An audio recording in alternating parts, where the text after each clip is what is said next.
All right, welcome back. Aloha, and I'm Dave, and this is the Radical Independent. Thanks for tuning in. If you could support my channel, obviously switching things over and rebranding the channel has caused a little bit of a little turmoil, and I know a lot of people aren't coming here like they used to. I was kind of this reliable source for Tulsi Gabbard, and I'll still talk about Tulsi and do videos about Tulsi when they're appropriate. I still support Tulsi Gabbard. Keep that in mind, but I am talking about other things.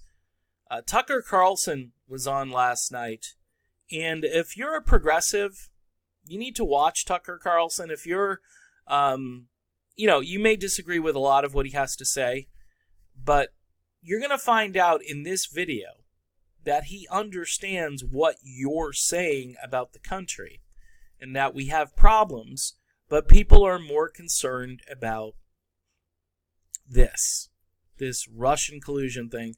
Mueller had a bad day yesterday. There's no question about it. Let's pick this up, and then I'll comment on it. A lot of Democrats in particular used the D word and branded this a disaster early on. At the very least, we now know the truth about Robert Mueller, a mysterious prosecutor with unchecked power, revealed at last to be a daft old man blinking in the sunlight once his curtain was torn away. It was a sad coda to the long and ridiculous Russia saga. An absurd story for certain, but not a harmless story, hardly. This years-long charade deeply hurt this country. It corrupted our most important institutions. It divided our people. But worst of all, it distracted all of us from our real problems, which are legion. Get in the car tomorrow morning and drive 5 hours in any direction in this country. Stop frequently. Look around. How's America doing, do you think? Now remember that all the sadness you just saw on your drive, the drug zombies and the homeless people, the payday loan places, the boarded up buildings, all the slow motion disasters unfolding unmistakably all around us, all of that has been completely ignored for years in favor of some stupid invented story about Russian spies that never even made sense and didn't even happen. All right, there it is in a nutshell. By the way, Jimmy Dore has been talking about this now for years, where we have all of these problems and we're not addressing them because of this. This is more important, and it's a made-up story. And we have endless investigations, and we've spent millions of dollars. We've spent millions of dollars on these investigations. And, he talks about boarded up buildings and drug zombies, and he's right. He's right. See, Americans need to get together on the big ticket items that need addressing. People on the left and the right. Like I say, I'm not a progressive per se, but I'm very sympathetic to some progressive ideas because I think, again, we have prioritized that the military is first no matter what, and everybody else can kind of get in line and hope for some crumbs to fall off the table.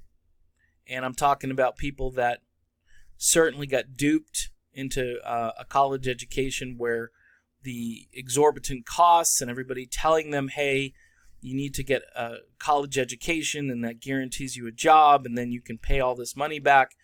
That's not happening. $1 trillion is what we need to bail out students. $1 trillion. And guess what? It's worth it. I know you're going to get the argument from the other side, well, I paid my student loan debt. Great, but it would be a shot in the arm for the economy. It'd be an absolute shot. So people would have income again. And look, we bailed out banks and car companies. So I think we can bail out kids who were duped because it's a scam. Let's just be truthful and honest about it. But the resistance people, this is what they're into. This is the hating Trump stuff. Look, Trump's running around right now with some of the highest approval ratings he's ever had. Again, Jimmy Dore said this was going to happen. It's going to be a boomerang effect. And, every time he interviewed like Aaron Mattei and they would sit down or Glenn Greenwald or one of those guys who has a brain and understands the political consequences of what this is or what this was, they obviously agreed on the fact that this was going to create more space for Donald Trump and the way he uses Twitter and demonizes his opponents. Look, you could still be mad about the Ilhan Omar stuff from last week. Okay, that was done on purpose. I can't explain all of what Trump is doing, but it isn't just... It's a way to kind of divide the Democratic Party where there are divisions, and he's playing off of that, and he's going to say that they're all lunatics and insane. And there is some truth to that, because the people over there are the same people that demonized me for not agreeing in lockstep with every platform they have.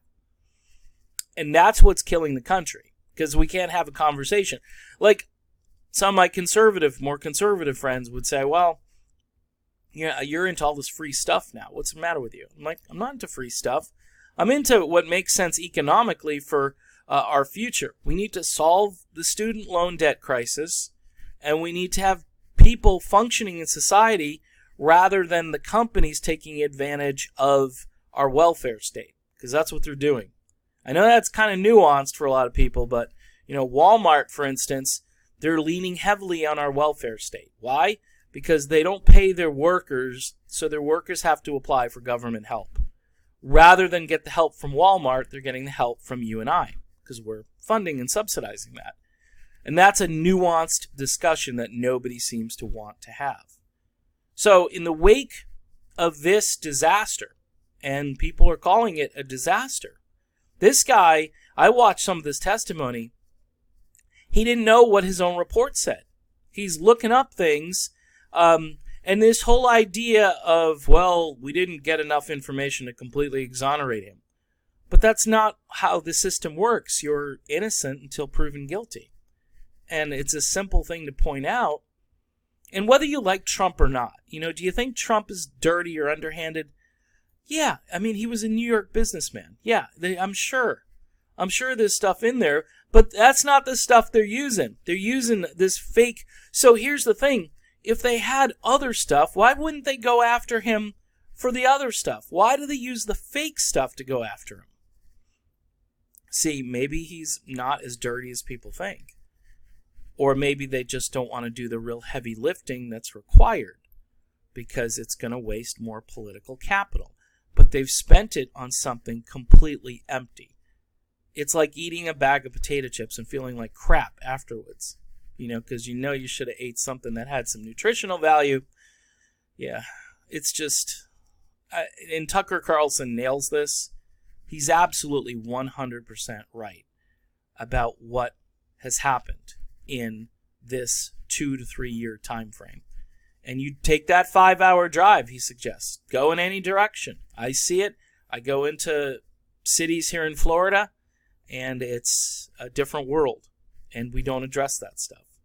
We don't empower those areas. We don't spend money on those areas. We gentrify. Whatever we do, it's like the Mayor Pete philosophy. Well, we'll make the downtown over here.